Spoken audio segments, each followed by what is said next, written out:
রাত্রিবেলায় অনেক সময় কি খাবো বুঝতে পারি না, তাই এগ রোল বানিয়ে নিয়েছিলাম সেদিন। এত সুন্দর খেতে হয়েছিল। এগ রোল তো আমরা প্রত্যেকেই বাড়িতে বানাই, চিকেন রোল এগ রোল প্রায়শই হয়।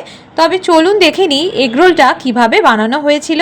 এখানে 3 বড় কাপ মতো ময়দা দিয়ে দিয়েছি, আর দেওয়া হয়েছে 2 বড় চামচ মতো সাদা তেল, আর দিয়েছি সামান্য পরিমাণে নুন।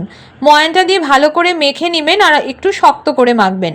তারপরে 5 মিনিট পরে চাকতিতে একটা একটা করে লেচি ভালো করে অল্প অল্প তেল দিয়ে বেলে নিতে হবে। বেলে নেওয়ার পর প্রথমে কিন্তু তাওয়াতে তেল ছাড়াই 2 পিঠ ভালো করে সেঁকে নেবেন, তাহলে কাঁচা ভাবটা থাকবে না। যখন দেখবেন এইভাবে ফুলতে থাকছে, তখন চারপাশ দিয়ে 1 চামচ করে সাদা তেল ছড়িয়ে দেবেন। তাহলেই দেখবেন খুব সুন্দর পরোটাগুলো একদম ভালো করে ভেতরটাও ভাজা হচ্ছে, বাইরেটাও ক্রিস্পি হচ্ছে, সুন্দরভাবে কাঁচা ভাবটাও কিন্তু থাকে না। এইভাবে সেঁকে নিতে হবে।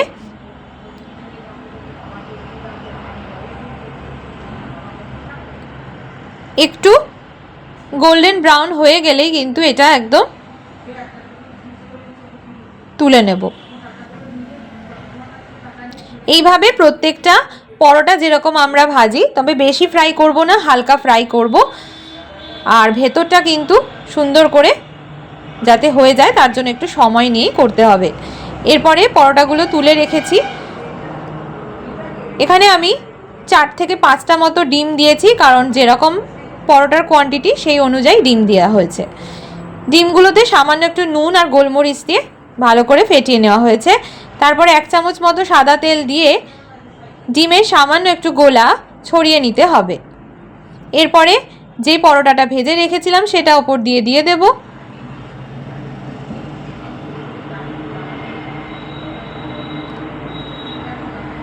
তারপরে ভালো করে যাতে ডিমের নিচের অংশটা সুন্দরভাবে ভাজা হয়ে যায়,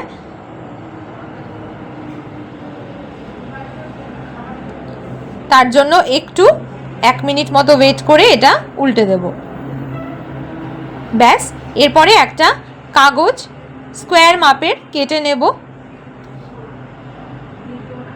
এরপরে কাগজটার ওপরে রোলটাকে দিয়ে কিছু স্যালাড ছড়িয়ে দেব। স্যালাডের মধ্যে আছে পেঁয়াজ, শসা, কাঁচা লঙ্কা কুচি আর একটু নুন, লেবুর রস।